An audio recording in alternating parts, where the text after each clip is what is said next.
goes over to kiss his wife in the morning, and there's nothing left of her. All that's there is just her pajamas, and she's gone. Football players go back, and they get sacked, and if the quarterback is a Christian, then when the guys get up, he's gone. You've probably seen bumper stickers that say, if this car is unmanned, it must be the rapture.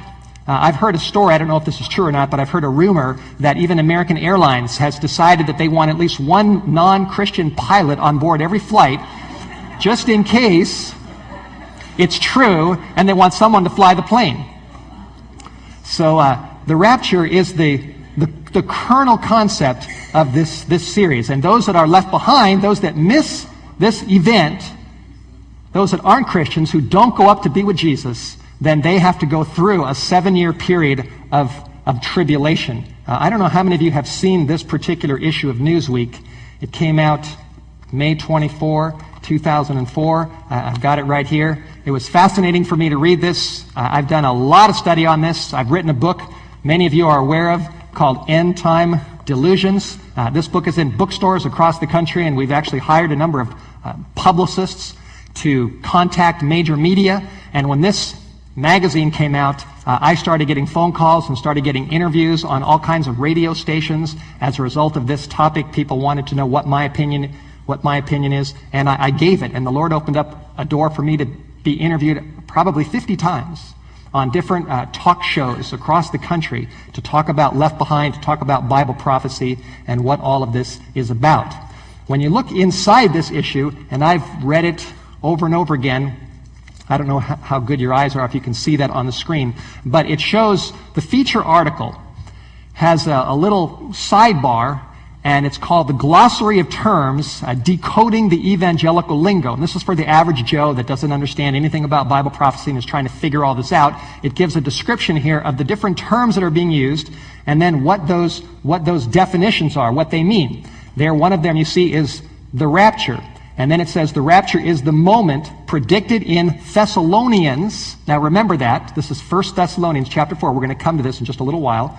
The moment predicted in Thessalonians when Jesus will suddenly remove the faithful from the earth. And then it mentions after that the tribulation, which, quote, is the 7 years of calamity described in the book of Revelation. And then it mentions Armageddon, the millennium, premillennialism, pre-tribulationism, and below that it says that pre-tribulationism was popularized by the 19th century British evangelist John Nelson Darby, that Jesus would rapture the faithful before the tribulation. Now remember this, because we're going to come back to Darby. But this little glossary here simply describes the terms, defines the terms for people out there in the secular world, the average person, so that they understand what prophecy supposedly is teaching, at least according to Left Behind. Now, let me just give you a quick overview of what Left Behind teaches. As I mentioned already, number one, it teaches this idea of a rapture. When Jesus will come invisibly, Christians will disappear, vanish, they'll be taken up to heaven. Nobody on earth will really understand what has happened. They won't know that Jesus has come, and that will be the beginning of a 7-year period of apocalyptic terror for those that are left behind. And that's why they call it the Left Behind series. All who are left behind. During those 7 years, this man rises up, this evil man called the Antichrist. In the Left Behind series, his name is Nicolae Carpathia. He gains control of the United Nations. He rebuilds the ancient city of Babylon, and from that headquarters, he rules the world. And this man, Antichrist, he eventually makes war on the Jews. This leads to a final battle called Armageddon, and at the end of the 7-year period, that's when Jesus comes visibly in the clouds of heaven for the whole world to see him, and that is called the second coming. So this is the basic scenario that I think, especially as a result of September 11, a lot of people are reading these books all around the country. They've been translated into many, many languages. They're in different countries all over planet Earth. And this is the scenario that people are believing, that they're learning, that they're studying, that they're trying to understand. Now, what we're going to do in this mini-series, End Time Delusions, is we're going to take a look at each one of these in detail, right from the Bible, not just from my own opinion, not just the words of Steve Walber, but we're going to look at it right here from God's book. Today we talk about the rapture, part 1. Our next program, part 2, is on the 7 years of tribulation.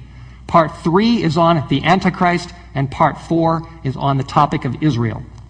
So that's the sequence that we'll be looking at. Now, before we really get into part 1 and really take a close look at what the Bible says about the rapture, there is a new development that I think that you should be aware of. And let me get my Time magazine over here, a recent issue of Time magazine. I think you'll find this very, very significant, that anybody that's interested in prophecy should be aware of this new development. Oh, wait a minute. How'd that get up there? Oh, this is another new development I thought I'd weave in here. Well, before I get to the new development in Time magazine, I was thinking today, Lord, how do I weave this in? Some of you are aware that my wife had some complications a few months ago and in her pregnancy, and there was an emergency operation, a cesarean, and on July 22nd, 2004, this little baby was born, and I'm a proud papa. Some people ask me, how's your son? How's he doing? Well, he's doing great. I tell you, my life has changed. I've learned so much about God, about His love, about His goodness.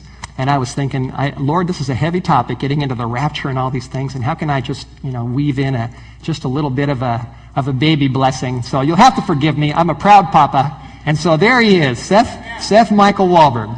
But I wasn't kidding. There is a new development that you should be aware of.